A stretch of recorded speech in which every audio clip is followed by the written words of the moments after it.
पंतप्रधान मोदींच्या निवासस्थानी घातपाताचा प्रयत्न होता असा खळबळजनक आरोप उपमुख्यमंत्री शिंदेंनी केलाय। पीएम निवासस्थानी आंदोलन करता येत नाही, मात्र तरीही काही आंदोलक त्या परिसरामध्ये शिरण्याचा प्रयत्न केला होता असा आरोप शिंदेंनी केलाय। यावर रोहित पवारांनी पलटवार केलाय। शिंदेंनी अंधभक्त होऊ नये असं रोहित पवार म्हणाले। काही लोक जंतर मंतरवर न जाता प्रधानमंत्र्यांच्या निवासस्थानाकडे गेले।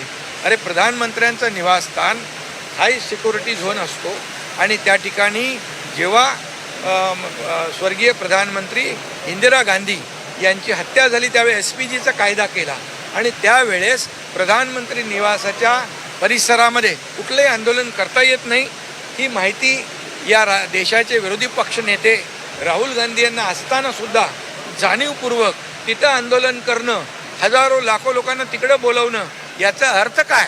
याचा अर्थ प्रधानमंत्री नरेंद्र मोदीजी यांच्या निवासस्थानामध्ये घातपात घडवण्याचा त्यांचा प्रयत्न होता, त्यांची मनशा होती।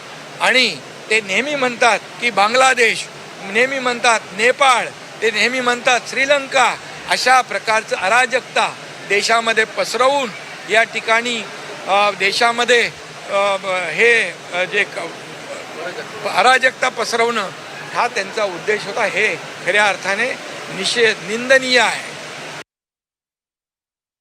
20 तारखेला जेव्हा मोर्चा निघणार होता दिल्लीमध्ये युवांचा, त्याच्या 2 दिवस आधीच पोलिसांनी त्यांच्या ज्या गाड्या फोडलेल्या होत्या, पोलिसांनीच फोडल्या होत्या, त्या वेगवेगळ्या शहरामध्ये म्हणजे दिल्लीमध्ये वेगवेगळ्या ठिकाणी ठेवण्यात आल्या होत्या। तिथं दगडं आधीच आणली होती पोलीस प्रशासन आली, म्हणजे कुठेतरी त्यांना असं दाखवायचं होतं की युवा चिडला, युवांनी दगड घेतले आणि पोलिसांच्या गाड्या फोडल्या।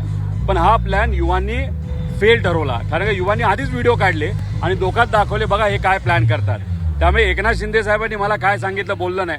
मला असं वाटतं की भाजपमध्ये अनेक अंधभक्त आहेत, एकनाथ शिंदे साहेबांनी तरी अंधभक्त होऊ नये